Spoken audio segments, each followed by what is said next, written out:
y me piden que todas las clases virtuales sean grabadas, así que voy a proceder a grabar.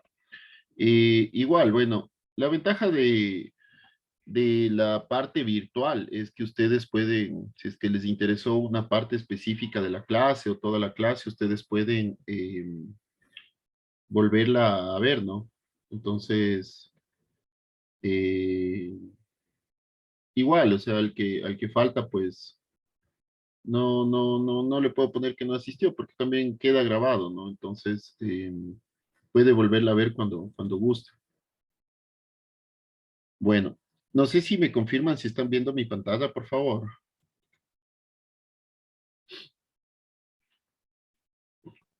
Sí.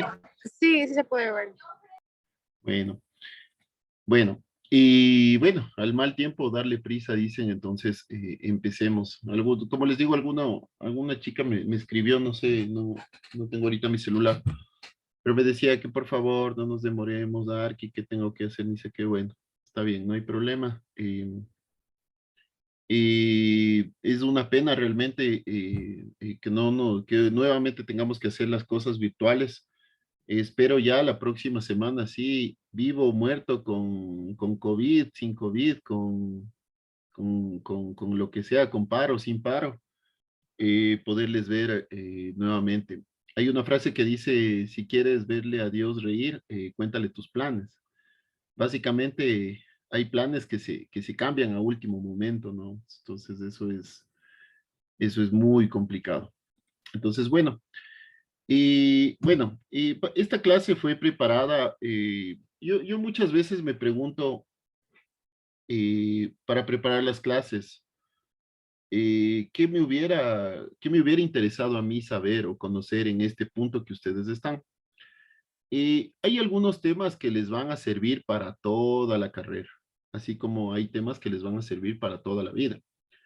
Temas como para toda la carrera es, por ejemplo, la clase de hoy, eh, a Le Corbusier. Esta es una clase exclusivamente para hablar de Le Corbusier. A Le Corbusier van a escucharlo hablar en el transcurso de toda su carrera. Y hay cosas que también les va a servir para toda la vida. Por ejemplo, la pictórica ecuatoriana es increíble y espero que les hayan gustado esas dos clases, pero son cosas que les van a servir para toda la vida. Y enfocarnos mucho en mezclar, en hacer ese mix, en hacer ese match entre expresión gráfica y un poco de teoría, ¿no? Como yo siempre les he dicho, esto no es una clase solo de expresión gráfica, sino es una clase de arquitectura. Posiblemente en esta clase verán cosas que ya les dijeron, que tal vez les dijeron un poco someramente o no profundizaron, pero son cosas que a la larga les va a servir en toda la carrera.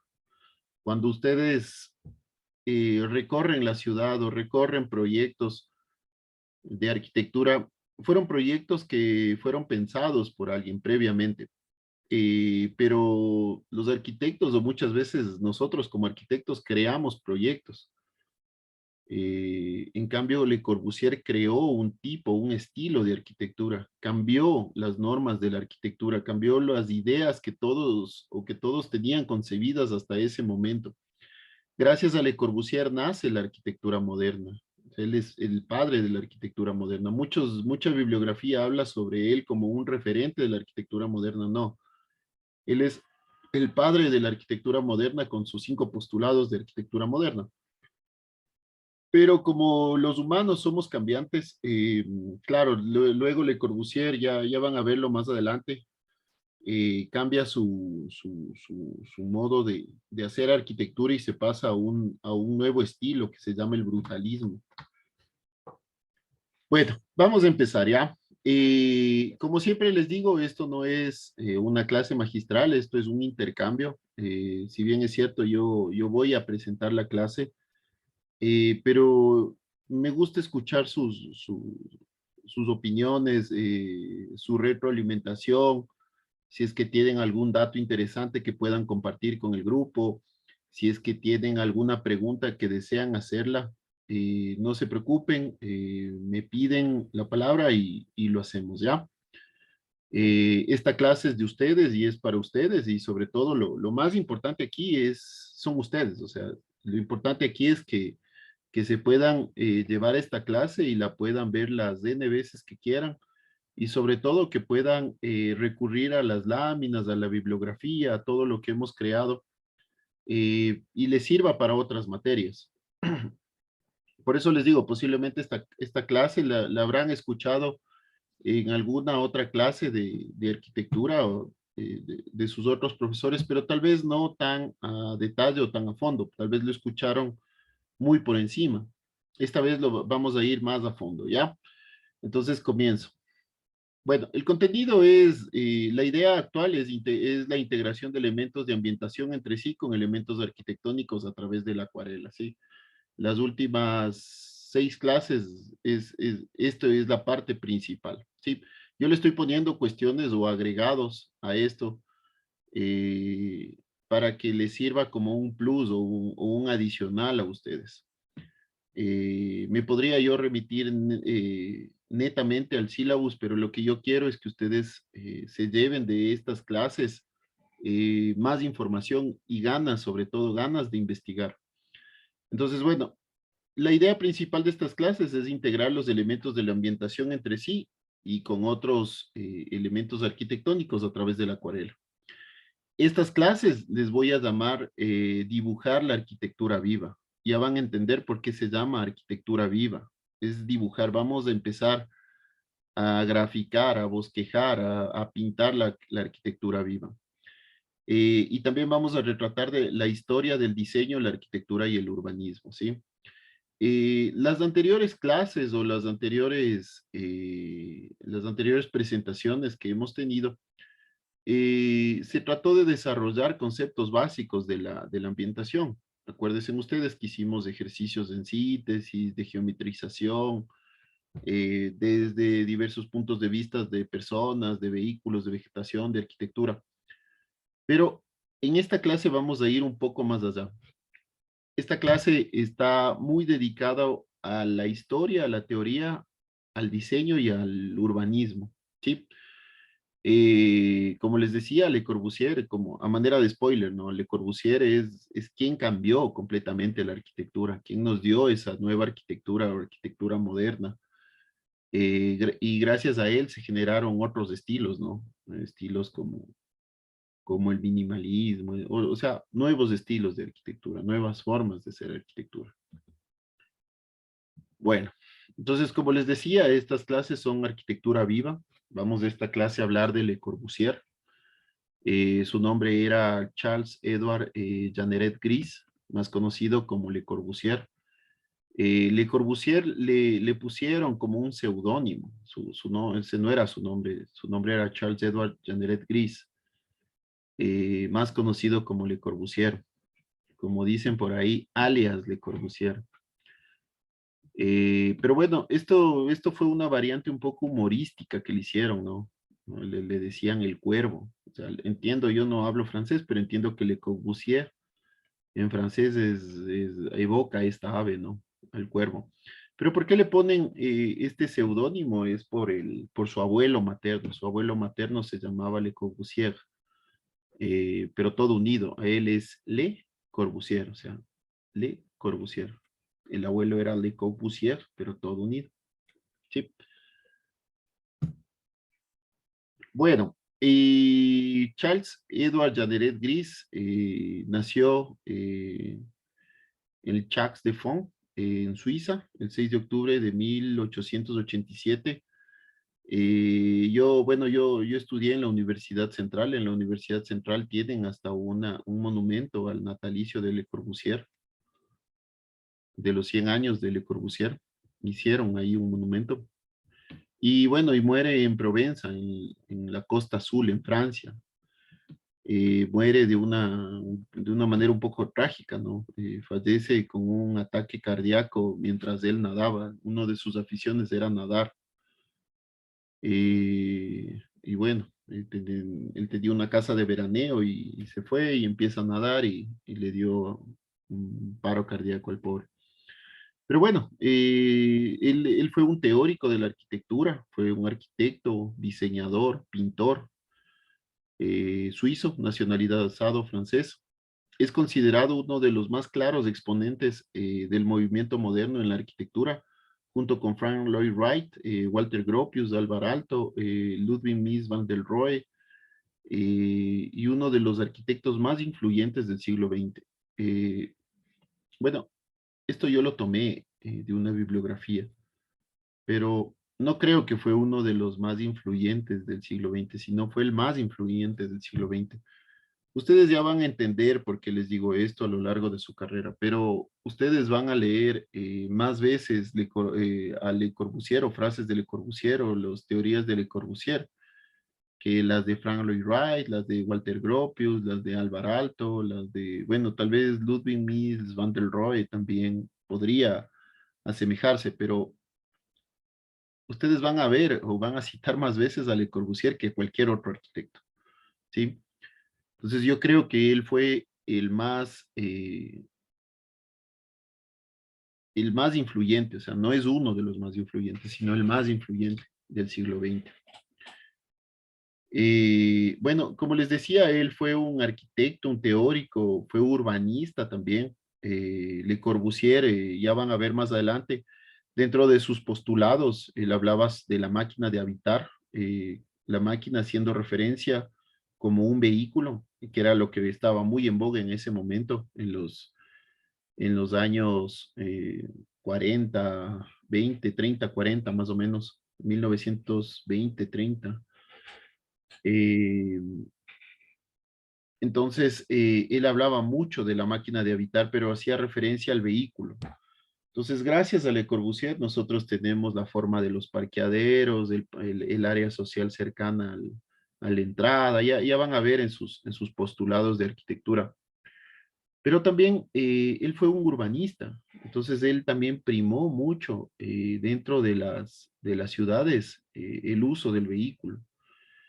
Y que ahora sí es un poco contradictorio, ¿no? Porque el problema ahora del vehículo también es la contaminación, también es el tránsito, también son los tiempos muertos que generamos en los trayectos, ¿no? Entonces, ahí se genera una polémica. Pero bueno, a Le Corbusier lo que sí le gustaba era polemizar. Él tenía, o sea, él le encantaba la polémica. De hecho, sus postulados nacen como una polémica, ¿no? Pero, sin embargo, él aportó un montón de ideas y súper innovadoras eh, que influyeron completamente en la arquitectura de la humanidad. De hecho, él me parece que tiene 17 obras que están inscritas como patrimonio de la humanidad, como bien cultural, ¿no? En varios países del mundo, ¿no? Pero bueno, como les decía, él era un tipo polémico, que no, generaba controversia, y una de esas era la controversia política. Le Corbusier vivió en plena Primera Guerra Mundial y Segunda Guerra Mundial, y sin duda era un genio, pero bueno, también esto lo tomé, estos son frases textuales que las tomé. Y dice, ser un genio, un grandísimo creador, no implica ser buena persona, ¿sí? La historia está plagada de ejemplos que en su vida privada fueron monstruosos o que en su dimensión política apoyaron ideologías atroces. Es el caso de Charles Edward Jeanneret Gris, más conocido como Le Corbusier. Una faceta terrible que hasta ahora había permanecido encerrada en algunos círculos intelectuales de París y ahora dos libros recientes publicados en Francia están sacando a la luz, a saber, que era fascista, profundamente antisemita y admiraba a Hitler. ¿Qué es esto del fascismo? El fascismo, no sé si es que ustedes han escuchado a Benito Mussolini. Benito Mussolini fue el presidente o dictador de Italia mientras estaba o se instauró la nacional socialista, el movimiento nazi en Alemania. Benito Mussolini era un fascista. ¿Y qué es esto del fascismo? Que era una ideología política totalitaria, o sea, no había democracia, era totalmente antidemocrático, era ultranacionalista y ultrapopulista. ¿Qué significaba ultranacionalista? Que solo sirven las cosas de mi país. Ultrapopulista es que empezaba a hablar sobre cuestiones para amansar a la gente, para hacerlas a favor de la gente. Y también era de ultraderecha el movimiento fascista, ¿no? El movimiento fascista fue uno de los mayores problemas para la democracia en esa época. ¿Qué es esto del antisemitismo? El antisemitismo es odiar o es una perversión en contra de los judíos, ¿no? De los judíos. ¿Se acuerdan que en la Segunda Guerra Mundial empezaron a haber campos de concentración y empezaron a exterminar judíos? Esto es el antisemitismo. El empezar el odiar y empezar, ellos empezaron a matar judíos, ¿no? El antisemita es quien está a favor de eso. Y admiraba también a Hitler, Hitler el presidente de Alemania, eh, el canciller, perdón, no es presidente, es el canciller, fue el canciller de Alemania, y él admiraba a Hitler. Entonces, hasta el punto de que soñaba con que el Führer pusiera orden en Europa y, y represaliase duramente a los judíos y masones. Un personaje de sueños totalitarios, de un cinismo de cemento armado, define Javier de Jarcy en su libro Le Corbusier, fascista francés. Le Corbusier, un fascista francés. Él decía, ¿no? Javier de Jarcy, un personaje de sueños totalitarios, por lo de fascista, de un cinismo de cemento armado. Aquí ya entrando nuevamente a arquitectura, Le Corbusier también fue un innovador en sistemas constructivos. Gracias a Le Corbusier se empezó a utilizar bastante más el hormigón armado. Pero bueno, o sea, lo que dice al inicio, ¿no? Ser un genio no implica ser buena persona. O sea, Le Corbusier nadie lo puede negar que fue un genio. Pero el hecho de que haya sido fascista, antisemita, ya, no sé, ya contradice un poco o mucho de lo que él hizo, ¿no? Él hizo mucho por la humanidad, mucho por la arquitectura. Pero también, claro, sus pensamientos tal vez no eran los correctos. Bueno, regresando al tema que nos atañe, que nos interesa, la contribución de Le Corbusier. Le Corbusier tiene varias contribuciones desde el diseño, desde la arquitectura, desde el urbanismo, desde la construcción o sistemas constructivos. Hizo también mucho pintura, también, y él era escritor. De hecho, él tenía regresando a la controversia política, él tenía una él escribía editoriales, ¿no? Editoriales antisemitas. Bueno, él de hecho él era muy unido, no sé si decirlo unido, pero era muy amigo de los fascistas franceses, de gente fascista francés. Entonces él escribía mucho para ellos, ¿no? Y tiene algunas cosas ahí un poco oscuras, un poco turbias dentro de sus escritos, ¿no? Bueno, entonces lo que les decía, entonces Le Corbusier hizo muchos aportes desde la arquitectura, desde el diseño, era un gran arquitecto, era un excelente pintor, era una eminencia en la teoría de la arquitectura. Él escribió varios libros.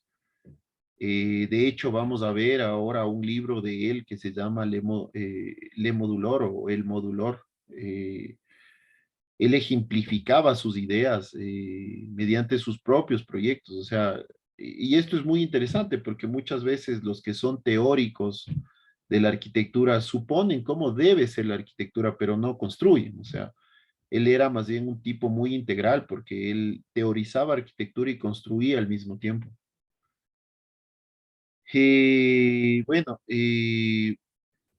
entonces, claro, él tuvo muy claro esto de saber hacer, de construir. Él hablaba mucho sobre la belleza de la arquitectura, que tiene que ser vista como un elemento escultural. Ya vamos a ver más adelante con el brutalismo, cómo esta arquitectura monumental lo crea como un visionario, ¿no? A Le Corbusier.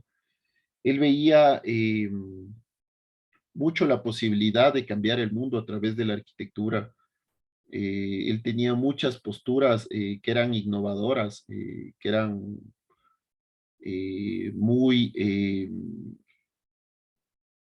muy utópicas para ese tiempo, ¿no? Porque él hablaba sobre la unificación de los espacios, sobre las ventanas libres, sobre las plantas libres, sobre las terrazas ajardinadas, que hasta ahora son discusiones que las tenemos, ¿no? A nivel de arquitectura, o sea, y estos postulados muchas veces hasta a nivel inmobiliario nos ayudan mucho para la venta de bienes inmuebles, ¿no? El mismo hecho de tener terrazas ajardinadas es tener un plus adicional. Entonces, bueno, es importante la relación de Le Corbusier con la vanguardia y principalmente con el cubismo. O sea, por ejemplo, aquí vemos cómo él genera figuras muy geométricas, muy cubistas, ¿no? Y esto lo hacía igual a nivel de arquitectura. Él encantaba el cubismo. Muchos de sus cuadros semejan las plantas de sus obras. En el lenguaje de Le Corbusier, la planta asume un significado y un valor muy determinados. Las características que sobresalen a algunas plantas pueden referirse a la pintura purista. La experiencia pictórica es una de las familias morfológicas de que se componen el estilo de Le Corbusier. La de las formas definidas como libres. La otra se refiere a los movimientos, a los motivos funcionales, a los trazos modulares, al modulor, ¿sí? No sé si yo les envié una bibliografía. Ahí estaba incluido el modulor de Le Corbusier, que es de este hombre como el hombre de Vitruvio, pero a diferencia de este hombre tiene los brazos extendidos, ¿no? Yo recientemente estuve en una conferencia que hablaban sobre el modulor y hablan sobre este brazo extendido, o sea, se teoriza mucho el modulor como una extensión del cuerpo, o sea, que el cuerpo no debería ser tomado desde pies hasta cabeza, sino debería tomarse en toda su extensión, como un brazo extendido, al menos, como para generar ambientes más habitables, ¿sí? Que esa debería ser la antropometría de nuestro cuerpo, decían ahí. Bueno, entonces, contribuciones teóricas a la arquitectura de Le Corbusier, como les decía, Le Corbusier fue un tipo que escribió mucho, un tipo que hizo libros teóricos, hizo revistas. Bueno, y la máquina de habitar, o la machine et habiter, eh, perdón mi francés, pero supongo que así se pronuncia. Entonces, esta máquina de evitar definía la vivienda como la máquina para vivir, ¿no? Ponía en énfasis en la que la funcionalidad de la vivienda debe estar destinada a vivir. Con esto de la máquina de habitar, Le Corbusier definió a la vivienda, ¿sí? Esta es una, Esto es una traducción literal, ¿no? La máquina de habitar, ¿sí? Él hablaba de la máquina de habitar como una máquina, que la vivienda tiene que ser una máquina solo para ser habitado y que tiene que tener todos sus espacios justos y precisos como para poder ser habitado. ¿Sí? Él ponía mucho énfasis en lo funcional. ¿Sí? Le Corbusier era Él aplicaba mucho al funcionalismo, al racionalismo funcional, perdón, racionalismo funcional. ¿Se acuerdan que yo les hablaba que la arquitectura, bueno, esto lo planteó Le Corbusier, ¿no? Que era, se dividía en lo funcional, en lo formal, en lo social y en lo estructural. Él se enfocaba mucho en lo funcional, en el funcionalismo racional, ¿sí? Eh, bueno, pero él hablaba de la vivienda también, que tiene que ser visto desde un campo de vista mental, ¿no? Un poco metafísico, él abordaba estos temas y creía que la arquitectura, el mayor objetivo de la arquitectura era generar belleza, ¿sí? Ahí es cuando nace su frase, que yo les he dicho algunas veces, lo he puesto en algunas de mis presentaciones, que he puesto que la arquitectura es el juego sabio, correcto y magnífico de los volúmenes bajo la luz, ¿sí? Él hablaba mucho de esto, de la arquitectura y los volúmenes bajo la luz. O sea, la arquitectura, su objetivo es generar belleza. Otro de sus contribuciones teóricas fue el Spirit Nouveau, Nouveau, o, o el espíritu nuevo, perdón, traducido, ¿no? Al español, el espíritu nuevo, que fue una revista que se dedicó a divulgar arquitectura y pintura, justo lo que nosotros o el objetivo de esta materia, ¿no? Relacionar esto de la pintura, de la expresión gráfica con la arquitectura.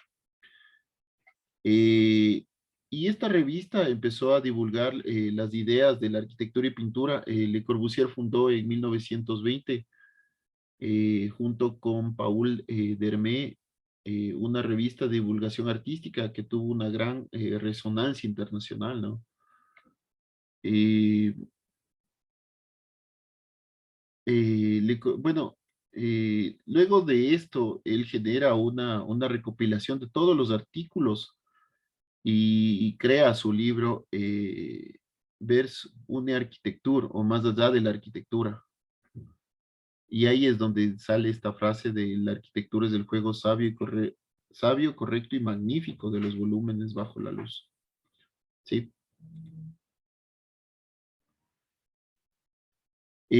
Bueno, dentro de las contribuciones ya de arquitectura, no teórica, sino como arquitectura ya, él hablaba sobre gracias a él, perdón, tenemos la vivienda mínima, la vivienda estandarizada. Por ejemplo, cuando nosotros hacemos un conjunto habitacional, es eso, o sea, es la vivienda mínima. ¿Cuáles son los requisitos que debe tener una vivienda? O sea, ¿cuáles los requisitos principales que debe tener una vivienda? Bueno, y este concepto de la vivienda mínima responde a motivos de eficiencia, de precisión, de orden, por lo tanto, de belleza. Estándar es una necesidad económica y social, ¿no? O sea, no todos podían acceder en ese tiempo a una vivienda digna y mínima. Entonces, él justo trató de estandarizar las viviendas como para hacerlas más económicas y sociales. Él ya casi al final de sus periodos, él empieza a crear viviendas en altura, edificios, rascacielos, con multifamiliares, ¿no? Entonces, ese también es otra de las innovaciones de él. Bueno, otra de las innovaciones de él fue la aplicación de la tecnología moderna, en particular del hormigón armado. Con ello es posible sostener una construcción por pilares muy delgados. Por ejemplo, si es que ustedes de algún momento tienen la oportunidad de venir a Quito o alguna ciudad antigua o donde hayan viviendas antiguas, antes las viviendas tenían unos tapiales, se llaman, o unas paredes súper gruesas, llegando a ser hasta de 80 centímetros a 1 metro, ¿no? Con Le Corbusier todo esto se elimina y se empieza a generar la vivienda Déjenme borrar esto. Déjenme borrar. Se empieza a generar la vivienda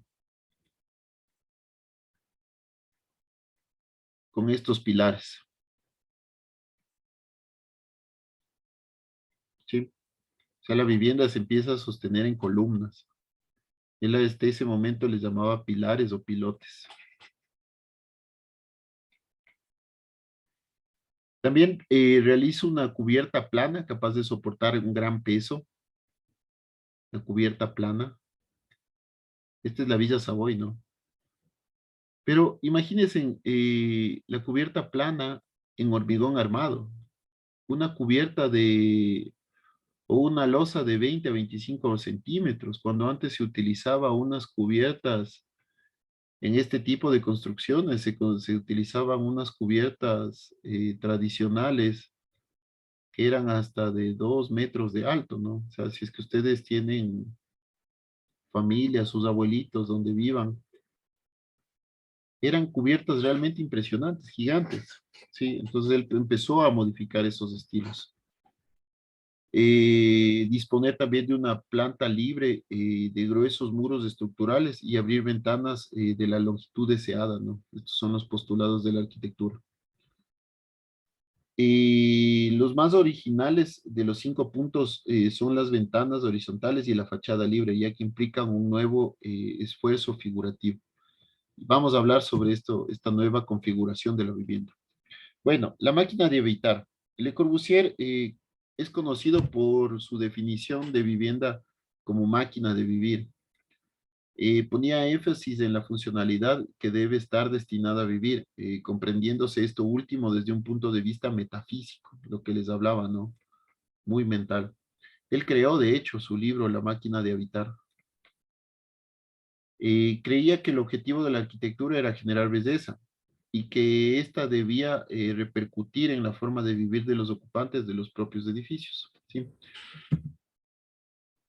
Vamos a ver ahora sus más grandes postulados, ¿no? En una edad media de Le Corbusier, que eran los 5 puntos de la arquitectura moderna. Como les decía, él él teorizó mucho sobre la vivienda, cómo tenía que ser y llegó hasta estas definiciones. No sé si a manera de polémica, pero llegó a estas definiciones, a los 5 puntos de la arquitectura moderna. Hoy vamos a hablar de la mansión Citroham o la casa Citroham. Citroham era o es una vivienda que es la mayor expresión de la casa de la máquina de habitar. La llama mansión Citroham porque hace alusión al carro Citroën, a este carro francés, que tenía lo justo y preciso como para poder ser utilizado. Entonces él hablaba así de la vivienda, tiene que ser igual la vivienda. Sí, tiene que ser cómoda, tiene que ser habitable, tiene que generar confort, acústica, iluminación, eh, bonita, ¿sí? Entonces, los 5 puntos de la arquitectura de Le Corbusier fueron su fundamento teórico principal para desarrollar su propio lenguaje arquitectónico. Esta teoría surgió a través de la evolución de ideas, con el implemento de nuevas tecnologías y materiales de la época. A través de la evolución de la mansión Citroham o Maison Citroham, que cumplen perfectamente las concepciones de Le Corbusier, permite llegar a una síntesis que construye la solución perfecta.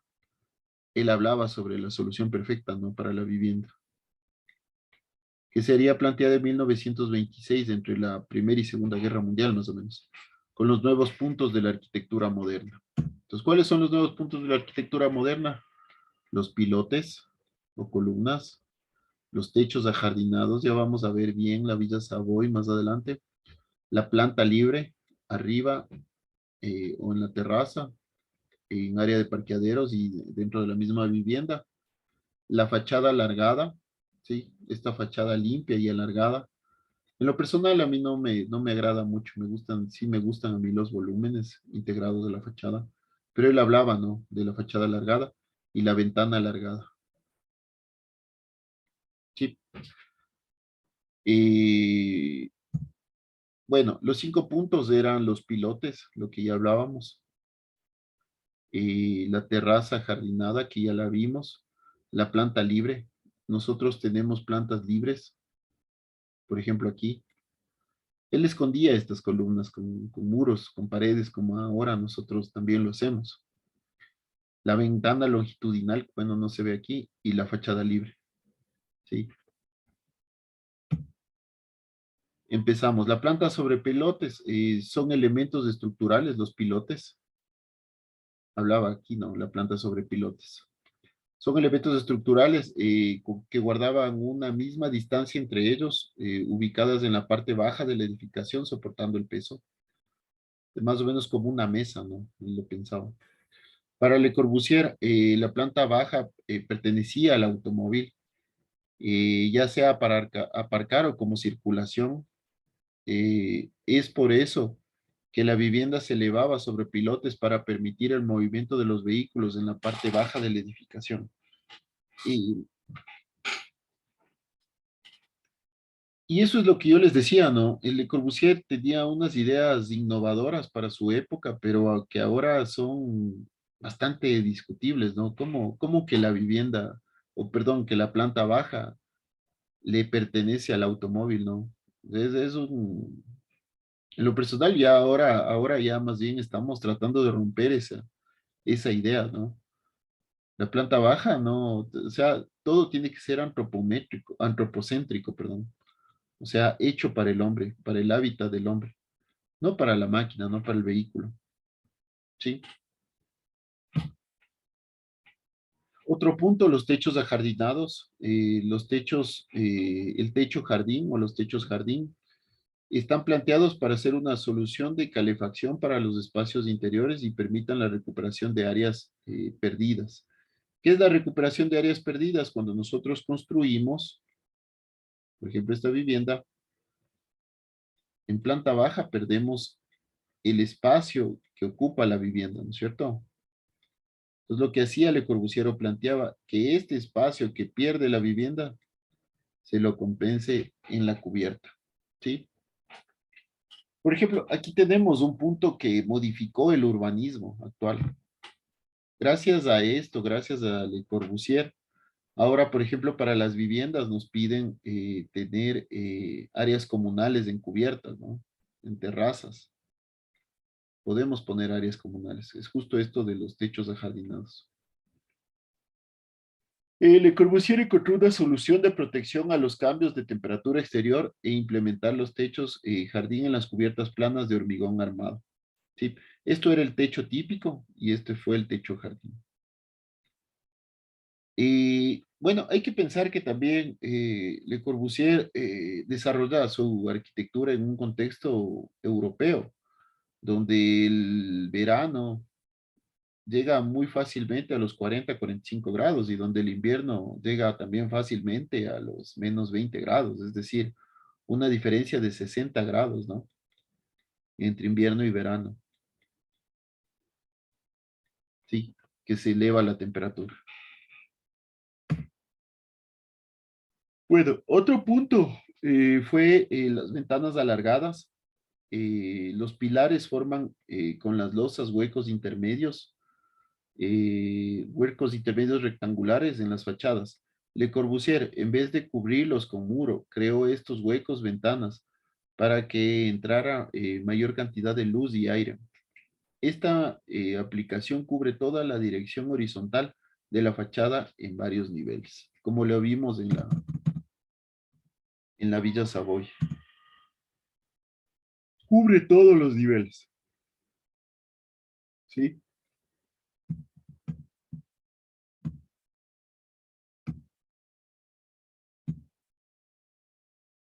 Otra innovación de Le Corbusier fue el modulor o Le Modulor. Ideó el modulor, sistema de medidas basadas en las proporciones humanas, en que cada magnitud se relaciona con la anterior por el número áureo, eh, para que sirviese de medida de partes de arquitectura. Lo que yo les decía, ¿no? El brazo extendido se convierte en una parte integral del ser. Hay que entender que Le Corbusier inicialmente hizo el modulor para el típico suizo o suizo francés, que era de 1,70 me parece. Pero luego él se dio cuenta que los ingleses son más altos, ¿no? Entonces ahí plantea hacer la segunda versión del modulor para 1,80. Lo malo es que Le Corbusier no llegó bueno, vino a América, pero no vino en plan de teórico, sino ya de arquitecto. Los americanos en promedio medimos 1,60, ¿no? Hubiera sido interesante ver cuál era la modificación del modulor ahí. Bueno, tomó la escala del hombre francés, eso es lo que les decía. El hombre francés medio de esa época, que era de 1,75 de estatura. Y más adelante añadió la del policía británico de 6 pies, que era 1,82, 88. Lo que dio el modulor 2. Los resultados de estas investigaciones fueron publicados en el libro del mismo nombre, Modulor. Entonces, ¿qué hablaba el modulor? Perdón.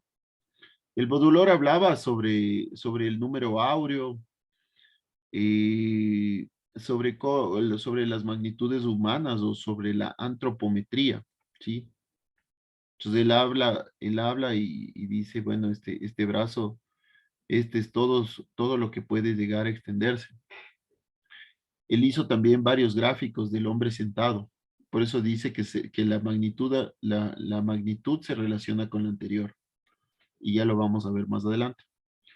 Entonces, en el periodo comprendido entre los años 1942 y 1948, Le Corbusier desarrolló lo que actualmente conocemos como el modulor. Este, este es un sistema de medidas en el cual cada magnitud tiene relación con las demás según la proporción áurea o sección áurea, la cual se relaciona con las medidas del cuerpo humano. El modulor se aplica tanto para el diseño funcional como para el diseño estético de la arquitectura.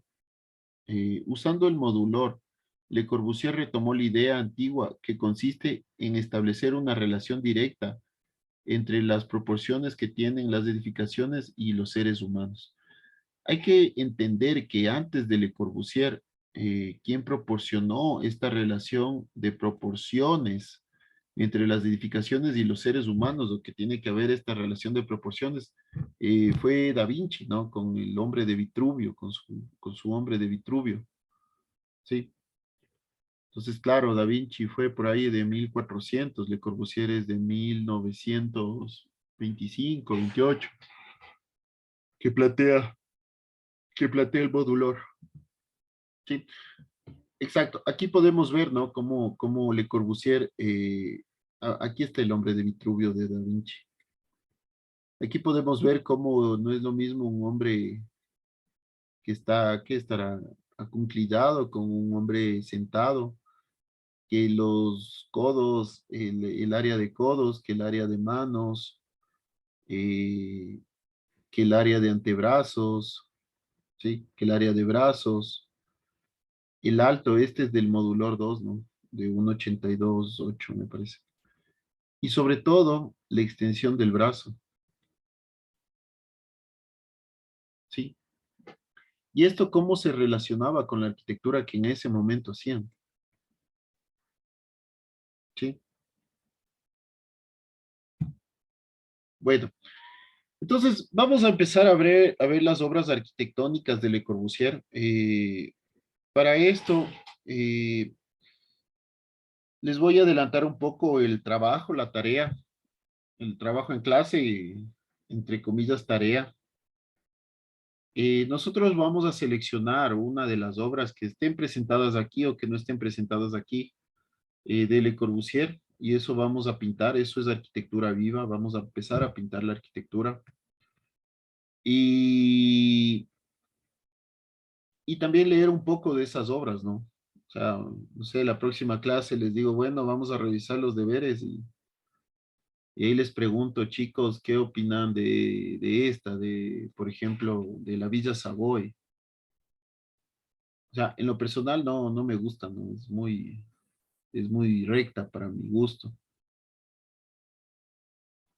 Es muy cúbica para mi gusto. Pero bueno, les puedo preguntar, ¿no? ¿Ustedes qué opinan, no? Tal vez ahí, por ahí me dice alguien, el Alex diga, no, a mí me parece que está muy bien planteada, que los postulados que él hace en la Villa Savoy están muy bien definidos. O de, o bueno, no sé, de cualquiera de las obras. Eh,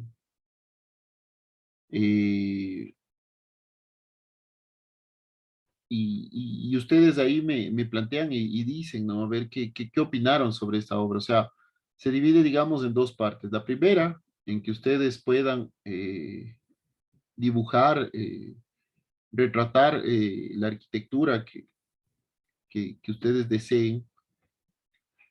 Y también la segunda parte es un poco estudiar a esto, ¿no? Un poco entender a esto, por qué lo hizo, cuál fue su, su principal idea de diseño aquí, por ejemplo. Sí. Esta es una iglesia. Esta es la iglesia de Notre Dame du Pucedan. Esta es muy hermosa esta iglesia. Esto es de la máxima expresión del brutalismo de Le Corbusier. Bueno, aunque tiene otras obras muy interesantes, pero esta es una expresión del brutalismo tenaz, ¿no? El hormigón visto. El brutalismo se le llama o se define como tectónica, es por el uso de los materiales. Es muy llevada al uso de los materiales. En esta obra, por ejemplo, de Notre Dame du Joux, se entiende mucho la tectónica, ¿no? Por el uso del sistema constructivo. El sistema constructivo, ¿se acuerdan de lo que hablábamos? Lo formal, lo funcional, lo social y lo estructural. Esto también está derivado de la parte del sistema constructivo, ¿sí? Define mucho la parte del sistema constructivo aquí. Bueno, esta fue una de las primeras obras que hizo Le Corbusier. Le Corbusier sale de Suiza. Su familia o la familia de Le Corbusier históricamente eran relojeros, relojeros suizos. Entonces, tal vez por eso él era muy sistémico en su arquitectura, muy sistemático en hacer su arquitectura. Él viaja a Francia y en París conoce a Le Platini. Le Platini era otro arquitecto famoso en esa época, quien le enseña sobre arquitectura. Entonces, él se acerca a este estilo, ¿no? Al estilo de las villas, ¿sí? Y entonces, junto con su maestro, Le Platini, empieza a construir la residencia de él, de Le Platini. Esta es la Villa Fayette.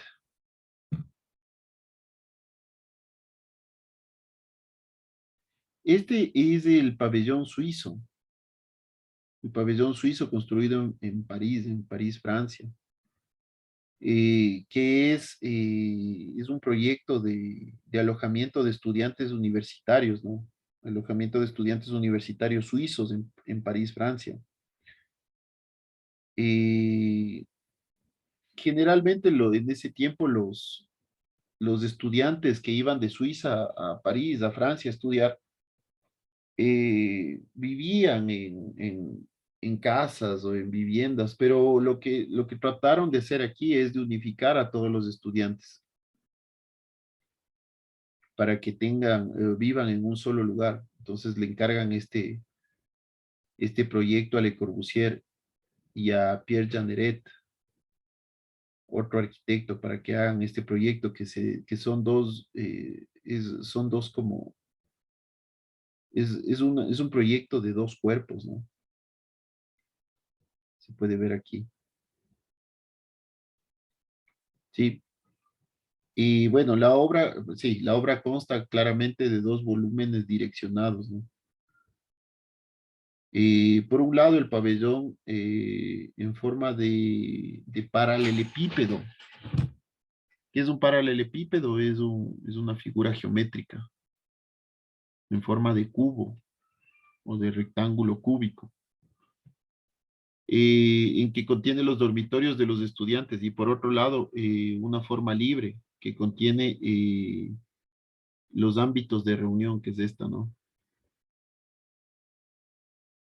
En conjunto de los dos espacios individuales y el espacio social. Aparecen los primeros elementos de adjetivación mural que rompen con la ortodoxia de las plantas blancas del periodo anterior.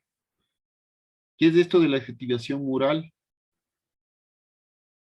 Es dejar estos grandes paños como para que puedan ser retratados. Y al interior, el crear estos elementos. ¿Sí?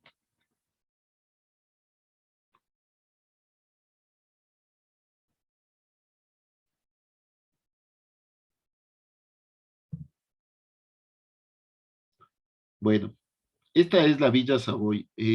Chicos, si desean, podemos hacer un pequeño receso. Si desean, continuamos y terminamos antes. No sé, ustedes son dueños de la clase. Continuemos, Arqui. Sí, pero no se me dormirán, ¿ya? Solo con esa promesa. Bueno, la Villa Savoy.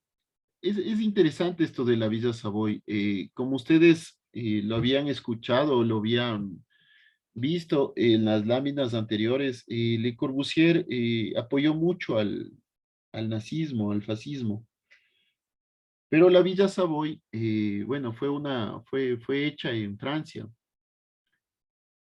Aquí él genera sus 5 postulados de arquitectura, que eran los pilotes o la construcción sobre pilotes, las fachadas libres, sin elementos distintivos, ¿sí?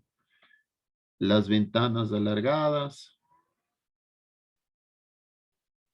eh, la terraza jardinada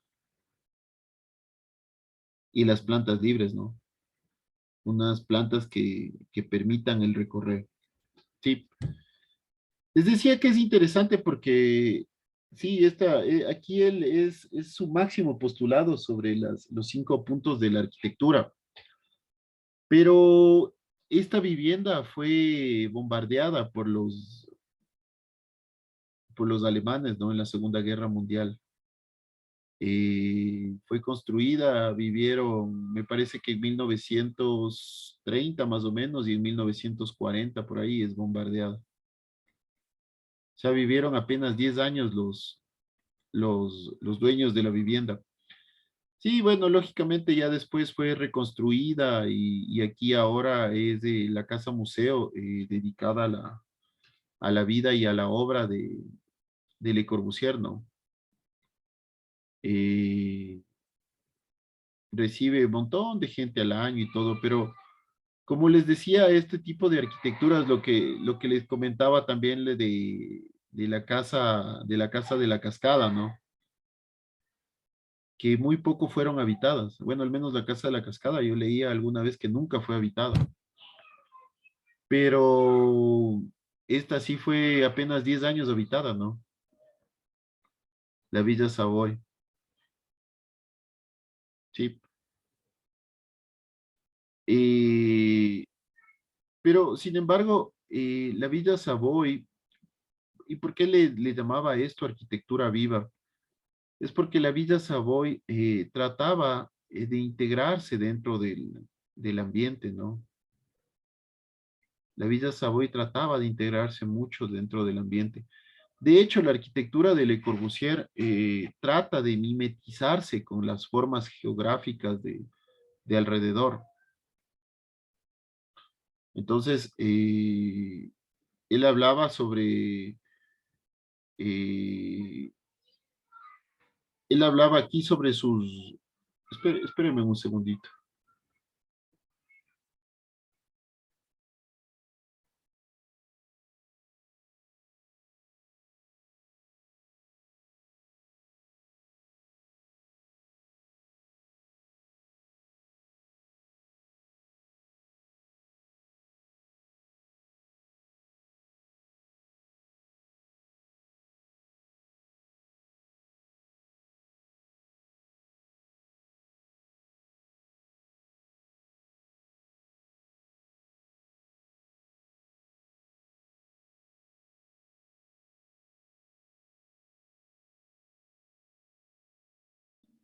Bueno, disculpen, tuve aquí un pequeño inconveniente familiar. Bueno, lo que les comentaba es que la vida Savoy o en la vida Savoy, él habla sobre, bueno, primero es medio esto el paradigma, ¿no? De la máquina de habitar, de cómo tiene que funcionar una vivienda, lo que hablaba Le Corbusier, pero es muy difícil, ¿no? La máquina de habitar es como este tipo de paradigma. ¿Qué es una máquina de habitar primeramente, ¿no? O sea, el habitar se genera de muchas formas del ser humano, ¿no? Es el habitar, si ustedes se dan cuenta, las viviendas ahora o son pensadas como viviendas progresivas, porque las viviendas actualmente se piensa en que, antiguamente se pensaba que son bienes estáticos, ahora se piensan más bien que son bienes dinámicos. Porque no sé, ustedes ya son arquitectos, empiezan a tener renombre, empiezan a tener obras, se construyen su propia vivienda. Después tienen hijos o si ya los tienen, ya sus hijos son grandes y le quieren dar el piso de arriba a su hijo. Entonces, son bienes que son completamente dinámicos, que pueden ir cambiando en el tiempo. En cambio, esto de la máquina de habitar se hablaba mucho como un bien estático, como que no podía ser cambiado. Les vuelvo a hacer un ejemplo. Por ejemplo, ustedes ahora, no sé, se gradúan, tienen su vivienda y empiezan a diseñar. O sea, viven del diseño. Diseñan para otros arquitectos, para otros profesionales, para clientes. Y después se dedican a la construcción, ¿no? Puede ser, ¿no? Que cambien en su forma de vivir.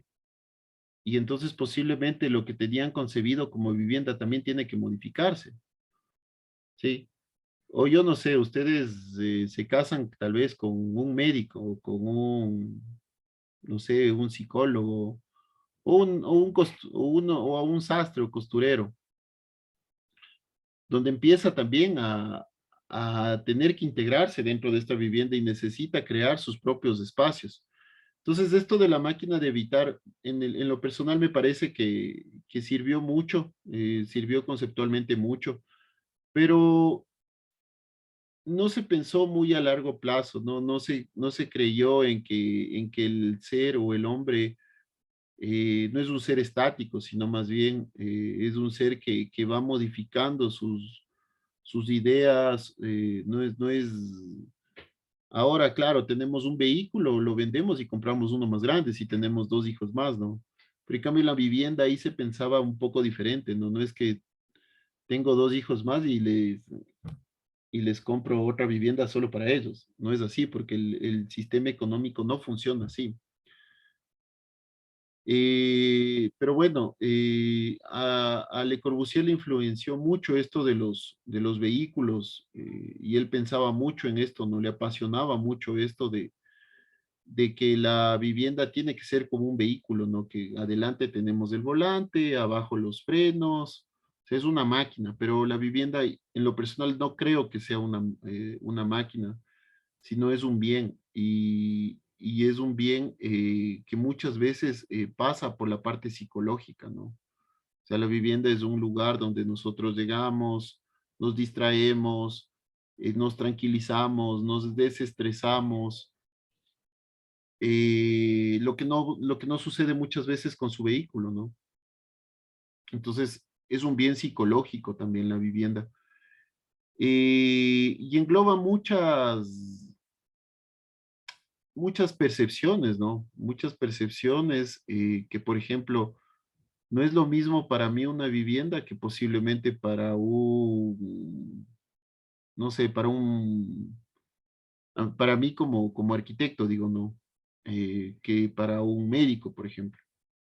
Posiblemente para él la vivienda solo es llegar a dormir y salir en la mañana muy temprano.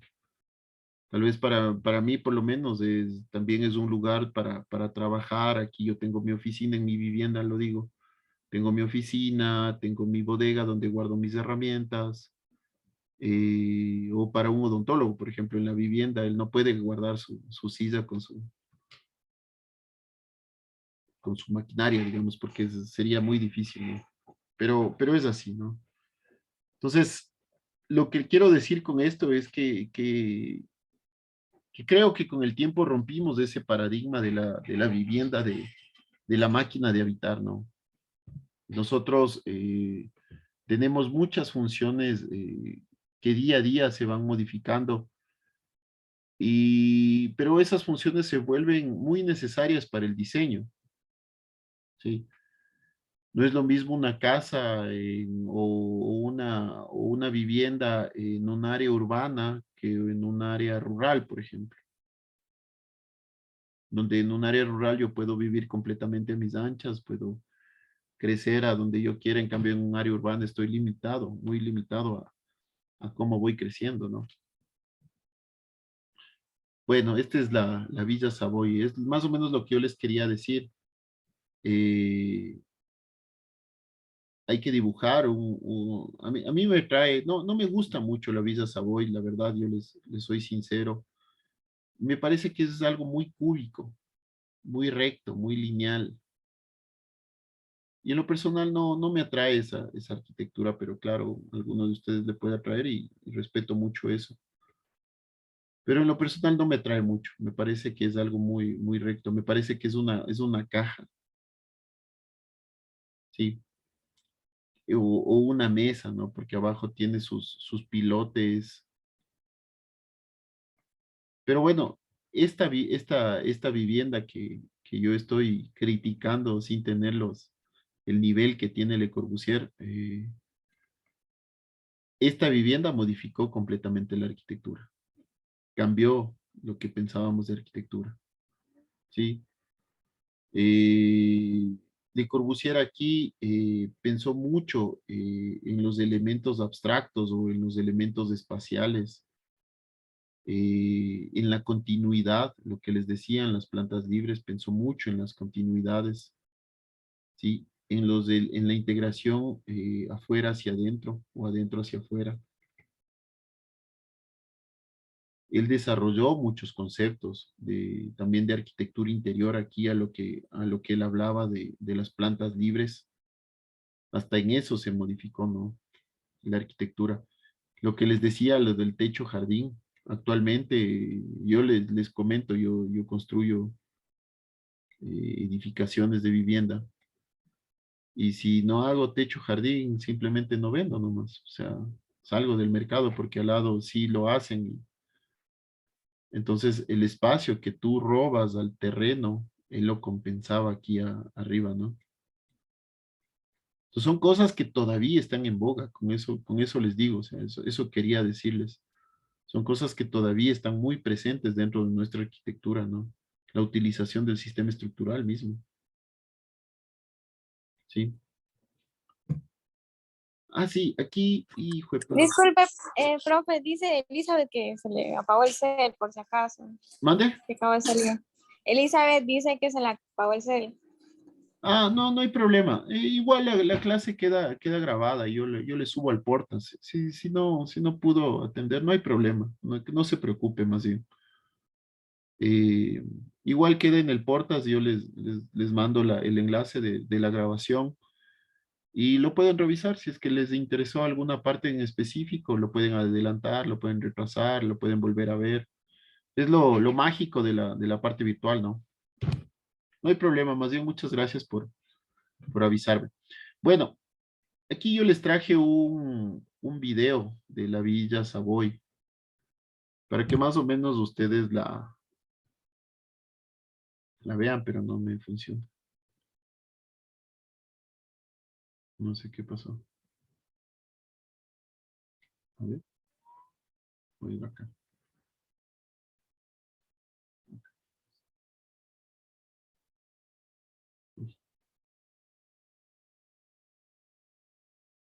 Bueno, si al final le vemos por último. Es un video de YouTube de la Villa Savoy. Bueno, vamos viendo. Entonces, bueno, los 5 puntos o los 5 postulados de Le Corbusier influyeron mucho en la arquitectura moderna, como les decía, los pilotes, la planta libre, la planta libre,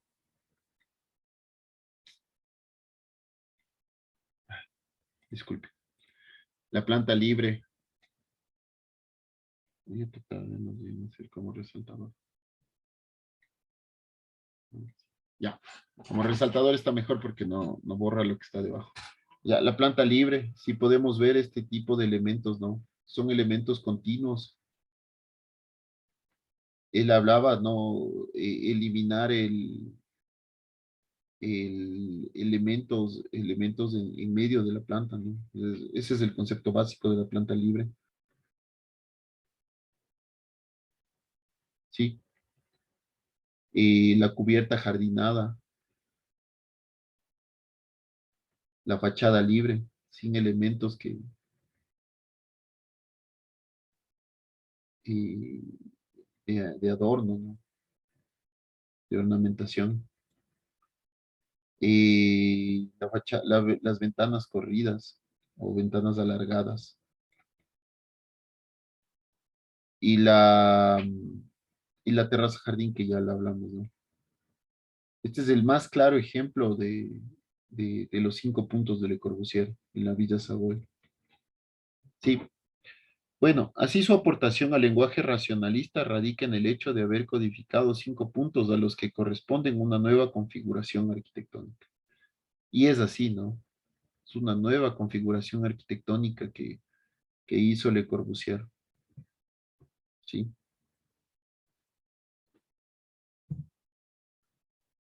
La Villa Savoy. Entonces, como vemos, los pilotes, por ejemplo, iban desde abajo hasta arriba, como ahora tenemos las columnas. Pero claro, para ese tiempo era algo, wow, era algo innovador. Era algo como este tipo está loco y creerá que eso va a soportar todo el peso de la edificación. Pero comprobado y recontra recomprobado que sí funciona. Las fachadas libres, sin elementos distractores, ¿no?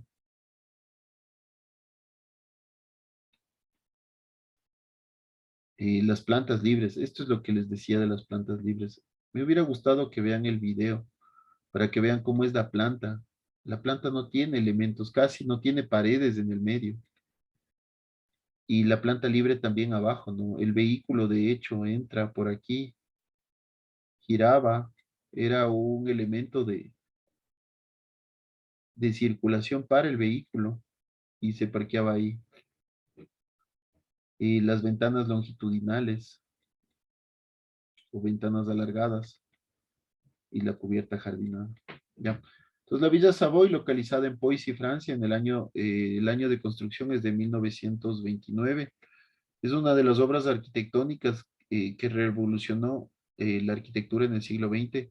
Le Corbusier plasma lo que sería la definición material de los 5 puntos de la arquitectura. Ah, sí, aquí hemos tenido, miren, la planta libre. Esta es la planta libre. Por aquí entra el vehículo y se parqueaba. Era para 3 vehículos, ¿no? Aquí tenía la rampa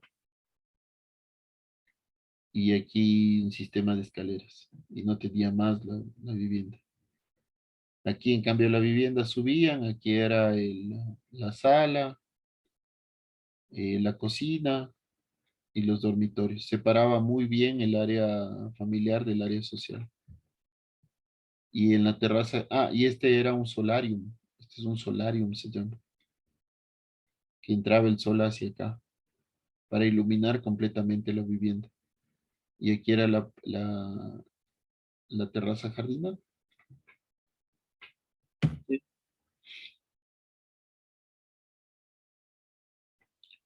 Le Corbusier concibe la Villa Savoy como un prototipo tipológico eh, para futuras construcciones en serie. O sea, de hecho, lo que él decía aquí es que a partir de aquí podemos generar las construcciones en serie o las viviendas mínimas, ¿no? El conjunto de la villa es una composición cúbica concebida como un objetivo que flota sobre el paisaje. Y eso es lo que él pensaba, lo que él quería, ¿no? Este elemento flotaba sobre flotaba en el paisaje.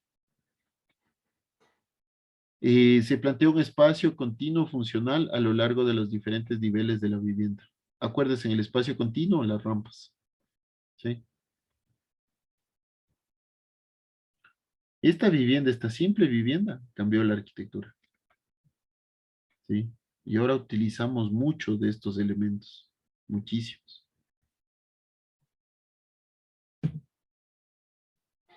Bueno, la Villa Roché. eh, la Villa Roché es ya un segundo nivel que pasa, digamos, de Corbusier. Plantea los 5 puntos y empieza en la Villa Roché, pero claro, se da cuenta que claro, esto de las fachadas libres, de las ventanas alargadas, de los espacios continuos. Otro elemento, disculpen que me olvidé de comentarles, es que en la Villa Savoy, Le Corbusier, si es que se puede ver aquí, antes de la Villa Savoy se utilizaba mucho los balcones para integrar la parte interior y exterior. Entonces Le Corbusier eliminó estos elementos en la Villa Savoy. Elimina porque decía, ¿para qué voy a tener balcones? Lógicamente, ¿no? ¿Para qué voy a tener balcones si tengo una terraza gigante? Pero en cambio, la Villa Roche, él empieza a plantearse, pero no balcones exteriores, sino balcones interiores,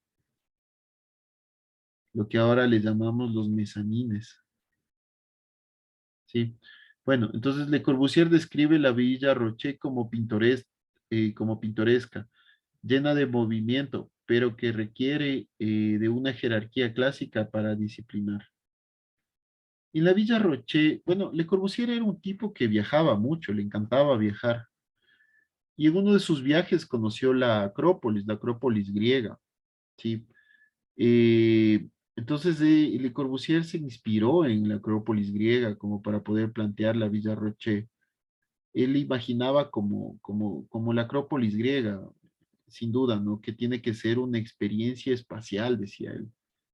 Entonces él decía, la Villa Roche también tiene que ser una experiencia espacial, que tiene que ser recorrida internamente y externamente por el habitante, por el usuario,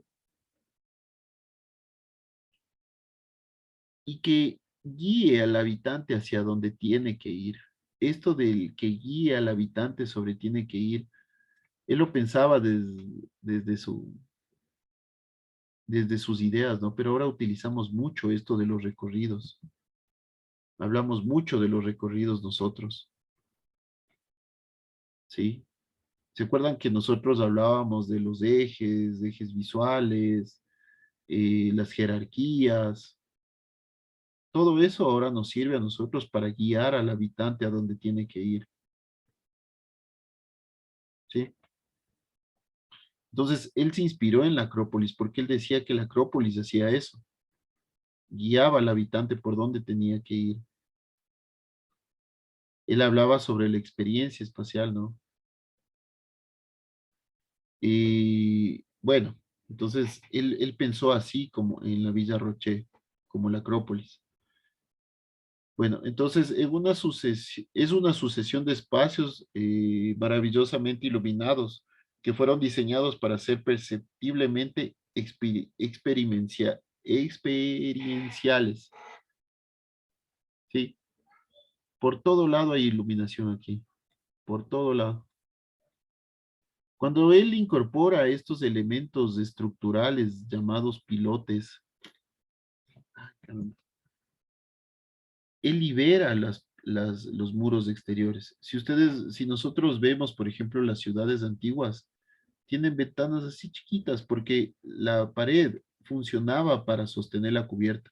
En cambio, cuando él pone pilotes o columnas, él libera los elementos exteriores y por eso crea este tipo de fachadas libres y de ventanas alargadas. ¿Sí? A través de una serie, de la serie de contraer y expandir los corredores, en la Villa Roche el habitante se permite una experiencia personalizada del espacio. Lo que él hablaba de la experiencia espacial, ¿no? Pero ¿qué es esto de contraer y expandir corredores, ¿no?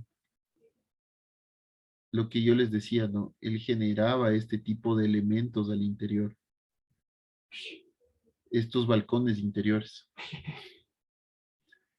Bueno, Le Corbusier también construyó a este lado del continente, precisamente en Argentina.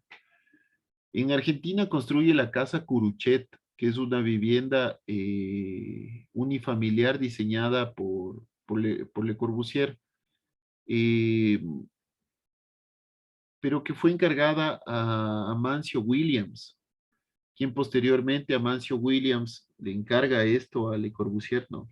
Le hace este encargo a Le Corbusier. Amancio Williams es un arquitecto increíble de argentino, del nivel de Clorindo Testa, bueno, uno de los mejores exponentes de la arquitectura argentina. Y bueno, Le Corbusier viene acá a América a probar suerte, porque ya en Europa y ya no le salían contratos, ya no tenía encargos, entonces trató de venir acá y generar alguna utilidad, trabajito. Entonces, bueno, le encargan esta casa Curuchet, que es en el Río de la Plata, en la provincia de Buenos Aires, en Argentina. Eh, para un doctor, para un médico cirujano de apellido Curuchet, ¿no? Bueno, la casa Curuchet. Localizada en La Plata, provincia de Buenos Aires, Argentina. El año de construcción es de 1955, 325 metros cuadrados de construcción. Es una pieza reconocida de mobiliario icónico del siglo XX, destacada por su imagen y materiales industriales, su forma ergonómica y su comodidad. Descrita por el arquitecto como la verdadera máquina para el descanso. Sí, ya cambia, ya no es la máquina de habitar, ahora es la máquina del descanso. El objetivo fundamental era ofrecer dinámica durante el recorrido, perspectivas cambiantes con efectos visuales inesperados y sorprendentes. Él hablaba mucho esto de los efectos visuales, ¿no? Cambiantes y sorprendentes, ¿no? O sea, nosotros tenemos aquí un efecto visual, aquí tenemos otro efecto visual, ¿sí? Bueno, el Centro de Artes Visuales Carpenter, yo no sé por qué todavía tengo esto, permítame un segundo.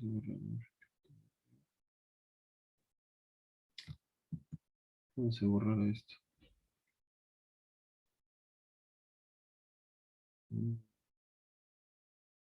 Bueno, el Centro de Artes Visuales Carpenter.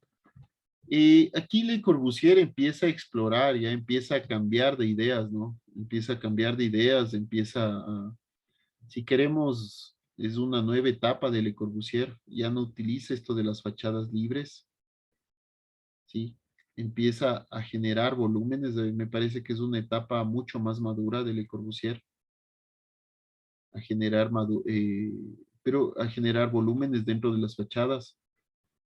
No modifica lo de plantas jardinadas, lo del uso de los pilotes, lo de las ventanas alargadas, modifica un poco. Lo de las plantas libres no modifica, pero en cambio lo de las fachadas libres sí modifica, ¿no? Empieza a generar ya arquitectura un poco más visual. Y bueno, el Centro de Artes Visuales Carpenter está ubicado en Nueva York. Eh, en esta universidad, que se me va siempre el nombre, no es, es en Harvard, ¿sí? Eh, Esto ya es una arquitectura un poco más industrial, ¿no? De Le Corbusier, donde empieza a utilizar más el hormigón. De aquí su siguiente paso, yo diría, ya es el brutalismo, ¿sí? ¿Y dónde adquiere estas imágenes? Es en Estados Unidos, ¿no? Es atraído por el movimiento industrialista en Estados Unidos, de arquitectura industrial. un poco más fordista, y él empieza a crear estos elementos, ¿sí? Eh,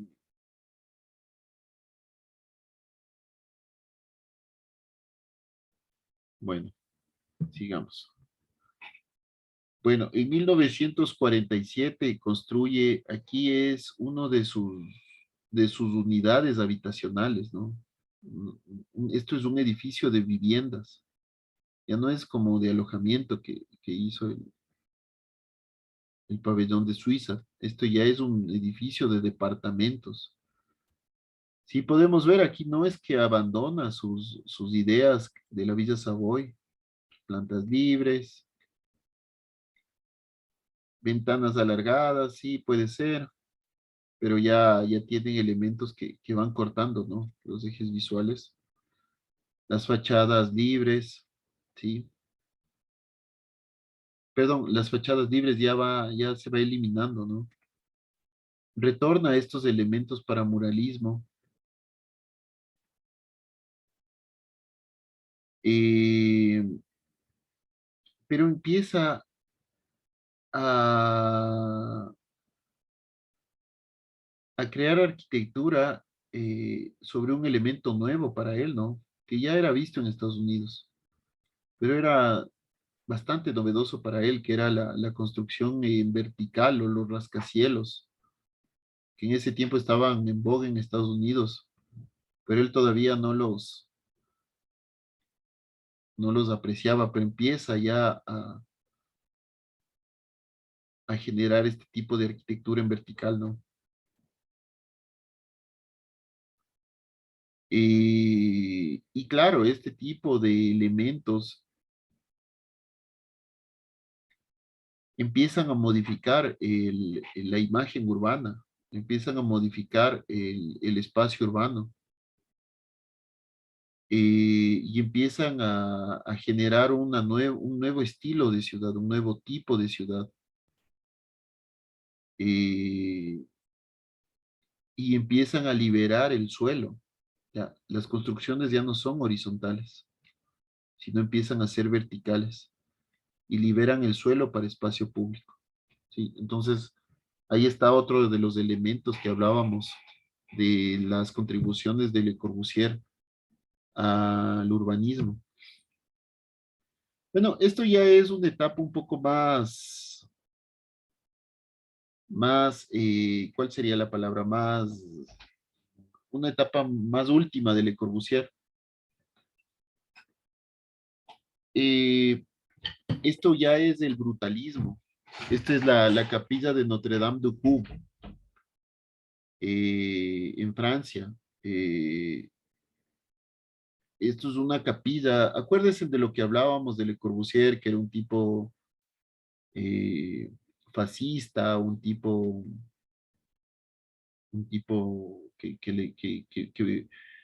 que se juntaba mucho con lo nazi, ¿no? Con el antisemitismo. Y sin embargo hacía capillas, ¿no? Él hizo capillas y conventos. Una de las donde más se dedicó Le Corbusier fueron a las capillas y a los conventos. Entonces, un tipo bueno, que no sé si es que para ese tiempo estaba bien o estaba mal, no lo sé. Ahora sabemos que está mal, pero en ese tiempo yo no sé si es que estaba bien o estaba mal, o si o solo seguía la corriente. Ahora sabemos que está mal, pero era un tipo que claro, o sea, era antisemita, pero hacía capillas, ¿no? O sea, el ser un genio no te hace una buena persona. Ajá. Entonces, pero bueno, aquí Le Corbusier empieza a crear otro estilo, que es el brutalismo. El brutalismo va mucho con esto de la tectónica, que se llama la tectónica. ¿Qué es la tectónica? Es el uso de los materiales. Es el empezar a demostrar el uso de los materiales. ¿Sí? Aquí es claramente el uso de los materiales desde el hormigón armado. Esta capilla de Notre Dame du Coup, o Nuestra Señora de Notre Dame, se llama esta capilla. Eh, Lleva un estilo muy de Le Corbusier, muy Le Corbusiano. Él intenta integrar el ambiente hacia la capilla. De hecho, alrededor de la capilla hay unas pequeñas montañitas, ¿no? Unas pequeñas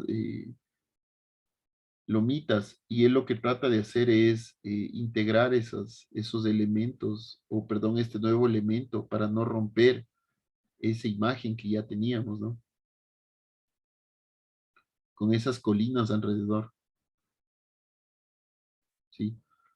Y también Le Corbusier aquí sí es un brutalismo, pero él no abandona la geometría. Le encantaba la geometría. No abandona la geometría, aunque utilice elementos ya un poco más curvos, un poco más orgánicos, pero él no abandona la geometría. Aquí podemos ver, ¿no? Esta es la capilla de Notre Dame de Fou. Entonces, aquí él crea estos vanos que iluminan a la capilla. Aquí les podemos ver esos vanos que iluminan a la capilla, ¿no? Hermoso, ¿no? Bueno, localizada en Ronchamp, una auténtica escultura con gruesos muros y cubierta plástica que genera un juego de luz en sus interiores y proyectados para el culto. Le Corbusier le otorga una especial importancia a los muros del edificio, pues son ellos los que dan el carácter escultórico a la obra. Las paredes gruesas y de suave curvatura son construidas mediante hormigón y mampostería. Las altas paredes actúan como amplificadores acústicos que proyectan el sonido hacia todo el lugar.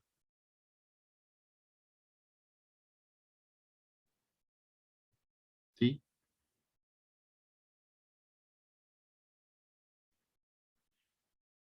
Y como les decía, él trata de integrarla con las colinas que hay alrededor.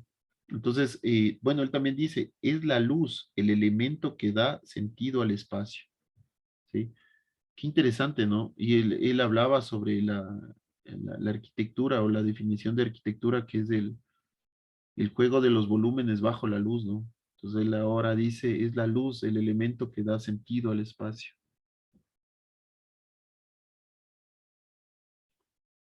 Interesante. Este es una de las máximas expresiones del brutalismo, ¿no? Cómo el hormigón los lleva a su máximo exponente. O sea, bueno, nosotros ahora le recubrimos, le empastamos al hormigón, le enlucimos al bloque, pero él no, o sea, utilizó aquí elementos para encofrar donde el hormigón quede visto. O sea, él no quería esconder el material, él quería que se vea, que se perciba el material. Bueno, la iglesia de de Saint-Pierre Firmini, esta queda en Francia. eh, bueno, inicialmente fue pensada como una iglesia, pero después ya creo que que le cambiaron, ya no es iglesia, ahora me parece que es que es, se me fue el nombre, se me fue el nombre, eh, que es un lugar de exposiciones, me parece que es utilizado. Esta obra él no llegó a verla, ¿no? Él muere y después de unos 10 años me parece que construyen la iglesia, ¿no? Él solo la llegó a diseñar. Y no fue hace mucho que se inauguró, y gracias a algunos donantes, ¿no? Me parece que en el 2010 fue inaugurado. Sí, pero es un brutalismo también tenaz, ¿no? Y aquí ya genera un brutalismo con como arquitectura industrial, me parece. Le veo ahí unos matices de arquitectura industrial. Entonces aquí vemos, sí. Pero es interesante, ¿no? Es interesante este brutalismo, ¿no? Vemos aquí en la cubierta cómo es puro hormigón, puro hormigón. La pureza del material, ¿no? Es un purista Le Corbusier. Bueno, y otro proyecto de Le Corbusier fue el convento de Saint-Marin de Touret, localizado en Lyon, Francia. Este edificio, íntegramente de hormigón, marca el punto de giro hacia el brutalismo, que impregnará la arquitectura de Le Corbusier a partir de 1950. A partir de ese momento, el autor abandona la retórica purista de los puros blancos y ascéticos. Por ello adopta una modalidad caracterizada por la introducción de texturas rugosas y fuertes que le confieren una fuerte materialidad a sus volúmenes, ¿no? Bueno, este convento de Saint-Marie de Tauret es un conjunto de edificios, ¿no? Es un convento, pero es un conjunto de edificios. Y todos estos de hormigón armado, aquí es un punto de quiebre hacia el brutalismo, ¿no? Eh, es un punto de quiebre que hace Le Corbusier al brutalismo. Esto del brutalismo deviene no deviene de bruto, ¿no? Como nosotros lo vemos, sino más bien de brut, eh, que es como, como recubrimiento, ¿no? Eh, entiendo debe ser alguna palabra francesa, por eso se le dice el brutalismo, es un recubrimiento que se utiliza, ¿sí? Bueno, hemos visto la influencia de Le Corbusier en la arquitectura moderna. De hecho, hasta ahora toda la arquitectura es muy influenciada por Le Corbusier. Hoy en día la obra y el pensamiento de Le Corbusier siguen vigentes tanto en la práctica como en la enseñanza y en la teoría de la arquitectura. Como una de las figuras claves de la arquitectura moderna, la continuación del movimiento tiene en él y en sus obras un referente directo. Como uno de los precursores del brutalismo, sus trabajos posteriores han servido de base corriente arquitectónicas, corrientes, en base a corrientes arquitectónicas apoyadas en la tectónica. ¿Qué es esto de la tectónica? Es la expresión de los materiales y sistemas constructivos y en diferentes enfoques regionalistas. ¿Sí? Esta es la planta, ¿no? De, de la iglesia de Notre Dame de Joux. Eh, Él introdujo esto de la proporción áurea en muchos de sus proyectos, como podemos ver aquí, ¿no?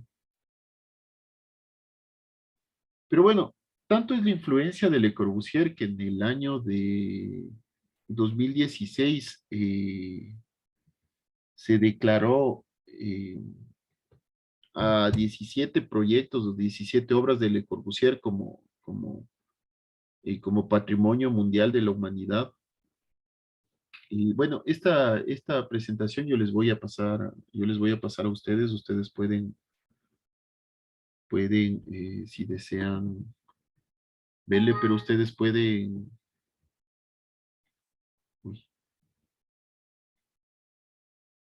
uy, algo pasó.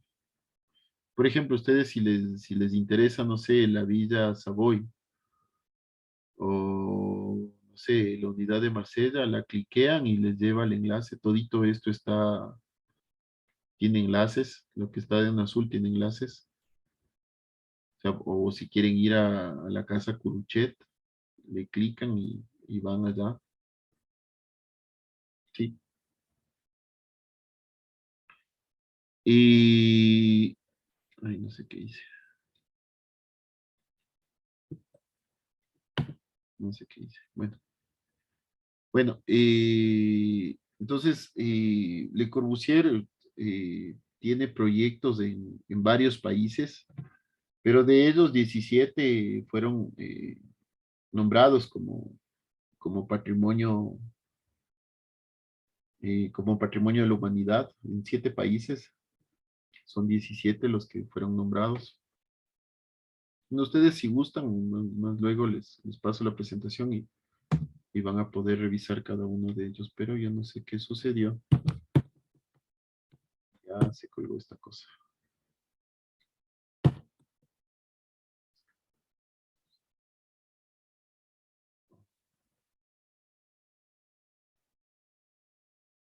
Sí. Bueno, a ver, veamos, por ejemplo, la casa, la unidad habitacional de Marsella. Error de certificado. Uy, ¿qué pasó? Bueno, como podemos ver, él tiene proyectos por todo lado, pero él, bueno, más se dedicó en Francia, ¿no? Ya al final del tiempo, se dedicó también en India y en Japón, y solo un pequeño tiempo se dedicó en Sudamérica. A ver. Bueno, Le Corbusier ha influido de manera importante en arquitectos de todas las partes del mundo. Yo personalmente, yo creo que también soy influido por Le Corbusier. Bueno, en México su seguidor fue Mario Pani Darqui. En Brasil, Oscar Niemeyer. Oscar Niemeyer es... ay, caramba. Oscar Niemeyer es uno de los referentes yo les he llevado algunos proyectos de Oscar Niemeyer a clases. Él construyó Brasilia. Él fue el gestor de Brasilia, de la capital de Brasil. Bueno, en Argentina, Antonio Bonet, Curchán, Jorge Ferrati, Amancio Williams, el que les decía Amancio Williams, creo que es uno de los más grandes exponentes de la arquitectura argentina. Pero bueno, y el más grande exponente es Clorindo Testa, ¿no? Deberíamos, creo que, hacer una clase sobre Clorindo Testa, que es uno de del más grande exponente, creo que, de la arquitectura argentina y uno de los más grandes exponentes de la arquitectura latinoamericana, ¿no? Bueno, en Uruguay, los docentes y teóricos urbanistas, Justino Serralta, Carlos Gómez. En España, Francisco Javier Sáenz. En Colombia, Germán Samper. Rogelio Salmona también es uno de los increíbles arquitectos que ha tenido este lado del continente. Y Dickens Castro. En Estados Unidos, Shadrach Woods. En Chile, Roberto Mata. En Perú, Abel Hurtado y José Carlos Orche- Ortecho, perdón. Sí. Bueno, ya vamos terminando, ya vamos cerrando la clase. Me parece que este es el último slide. El aporte de Le Corbusier en el urbanismo. Bueno, el urbanismo es la ciencia que se preocupa por la felicidad o el infortunio, decía, decidida a crear la felicidad y expulsar la desgracia. Él generó, o bueno, él se preocupó mucho, ¿no? Decía, él hablaba sobre los objetivos que él tenía. eh, no vimos aquí un proyecto que se llama la Villa Radicchu, que fue en India, pero él ya fue en un ámbito más urbano, ¿no? Él planteó ahí también 4 postulados, que era proporcionar medios eficaces de comunicación, proporcionar una gran cantidad de zona verde, proporcionar una mejor acceso al sol y reducir el tráfico urbano. Entonces él hacía estas causas problemas, ¿no? Consecuencias y soluciones. Entonces él decía, ¿cuál es la causa problema? Negocios en el centro, velocidad, amontonamiento, gran circulación. ¿Cuál es la consecuencia? Centro roto. ¿Cuál es la solución? Mantener el movimiento, demolición y construcción, ¿no? Él ya pensaba en demoler también el centro. Ahí es también, por ejemplo, yo creo que es más bien ahora los centros, lo que tratamos de hacer es preservar los centros, ¿no? Y extender la ciudad hacia afuera del centro. Otra causa problema, él decía que la periferia perturbaba y ahogaba. La consecuencia es periferia rota. La solución era trasladar la periferia y crear espacios verdes, ¿sí? Otro problema era la familia en la ciudad, en la gran ciudad. Consecuencias se alojan mal y la solución era ciudad jardín. El problema también de estas ciudades jardín, de Howard, otro pensador, es que las ciudades jardín son muy horizontales, ¿no? Son muy horizontales. No tienen estos elementos tan verticales como son las edificaciones. Entonces también él, claro, para esa época era interesante esto de las ciudades jardín, pero actualmente ya sabemos que genera mucha demanda de servicios, ¿no? Bueno, entonces los postulados, los cuatro postulados del urbanismo moderno que él planteaba era descongestionar el centro, o sea, esto venía de esto, ¿no? Frente a las exigencias de la circulación, aumentar la densidad del centro para lograr el contacto entre los negocios, aumentar los medios de circulación para modificar completamente la actual calle y aumentar las superficies plantadas para la higiene y la tranquilidad. Él hablaba mucho del urbanismo racionalista, que era una tendencia que pugnaba la ausencia de la decoración, ¿no? En el urbanismo, o sea, y también eso ya lo estamos cambiando actualmente. Las ciudades se crearon pensando mucho en esto, ¿no? Pero actualmente ya estamos tratando de cambiar, ¿no? Tratamos de hacer ciudades más bien más armónicas, más ornamentales, con mayor detalle, ¿sí? Pero bueno, este también fue, Le Corbusier también aportó dentro del urbanismo. Y bueno, ya para ir cerrando la clase, chicos, ahora sí ya despiértense, por favor. Lo que vamos a hacer es, vamos a seleccionar una de las tantas obras de Le Corbusier. Buscamos en internet una de las que más nos guste y replicamos en acuarela la que más nos guste. Yo aquí les traje la Villa Savoy, ¿no? Que me parece que es una de las obras que, no es que me gusta, pero sé que cambió la arquitectura, modificó completamente la arquitectura de la Villa Savoy. Como obra me encanta a mí Notre Dame de Cou, o la iglesia de Notre Dame de Cou, de Le Corbusier.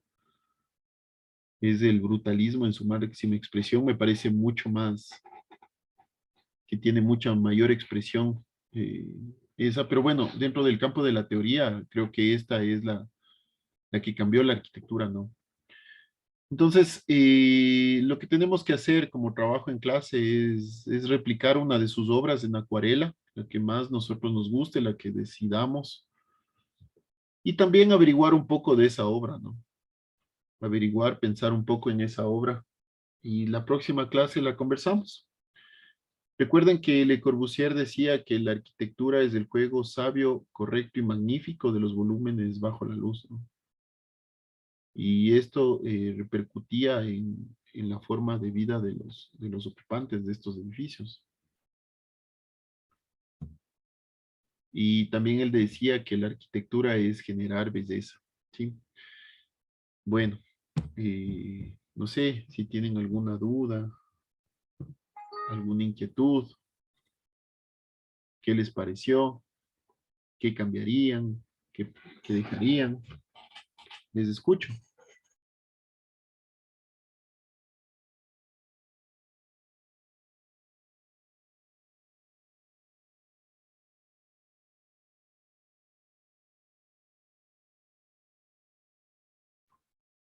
Bueno, creo que están un poco tímidos. Eh, bueno, Bueno, no sé, entonces hagamos el trabajo en clase. Igual cualquier cosa, yo estoy aquí para ayudarles, para apoyarles. Avísenme en lo que requieran. Yo ya voy a subir la clase, ya subo la clase y el video, perdón, las presentaciones y el video al Portas para que lo puedan revisar, ¿ya? No sé si quedó claro el trabajo en clase. Arquitecto, disculpe, lo hacemos con boceto. No, O sea, no, sí, si quieres boceto y acuarela o solo acuarela, ¿no? ya. Sí, Sí, sí, está claro. sí. Bueno, chicos. Y bueno, todos tienen presente, si desean, pueden volver a ver el video. Yo ya les subo el enlace. A quienes no hayan podido venir por A o B circunstancia, por favor, les comentan sobre el trabajo, ¿sí? Y entonces eso sería todo por hoy. Y ahora sí espero vernos la próxima semana. Gracias, arquitecto. Listo, arquitecto. Hasta Un luego. abrazo. Se les extraña, chicos. Cuídense mucho, chocho.